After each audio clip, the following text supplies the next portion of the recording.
दूसरी जानिब शहर कायद में के इलेक्ट्रिक की हठधर्मी बदस्तूर कायम है। लोड शेडिंग का जिन बेकाबू हो गया है।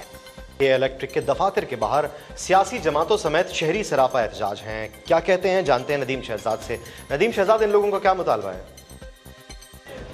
जी, मुल्क के अंदर देखा जाए तो लोड शेडिंग के हवाले से जो वादे दावे हुकूमतों के किए गए वो ताहाल उसी तरह है। लोड शेडिंग में कमी नहीं आई है। शहर कायद की अगर बात की जाए तो इस वक्त भी लोड शेडिंग 12 से 14, 18 घंटे की जा रही है। गुज़िश्ता रोज़ की जो मानसून की पहली बारिशें में उस वक्त भी जो दौरानिया था लोड शेडिंग का बेताशा था। शहरी तंग है। लॉकडाउन के अंदर इस वक्त घरों में मैसूर भी हैं, लेकिन उसके साथ साथ लोड शेडिंग के अजाब से और ओवर बिलिंग और नरखों में जो इजाफा किया गया इस हवाले से शहरियों को जो तहफ़्फ़ुज़ात है। मेरे साथ कुछ ऐसे दुकानदार भी मौजूद हैं जो बिजली के भी सताए हुए और लॉकडाउन के भी। इनसे हम जानते हैं जी कि जो के इलेक्ट्रिक जो है वो किसी की सुनने को तैयार नहीं है। हुकूमती सतह पर वादे दावे हो रहे हैं लेकिन कोई अमल नजर नहीं आ रहा है। जी, कोई अमल दखल नहीं नज़र आ रहा है। यहाँ पे स्मार्ट लॉकडाउन के नाम से यहाँ पर बहुत ज़्यादा लोगों को परेशान किया जा रहा है। 18 घंटे की लोड शेडिंग है, प्लस इसके अंदर जो है गैस की भी लोड शेडिंग है।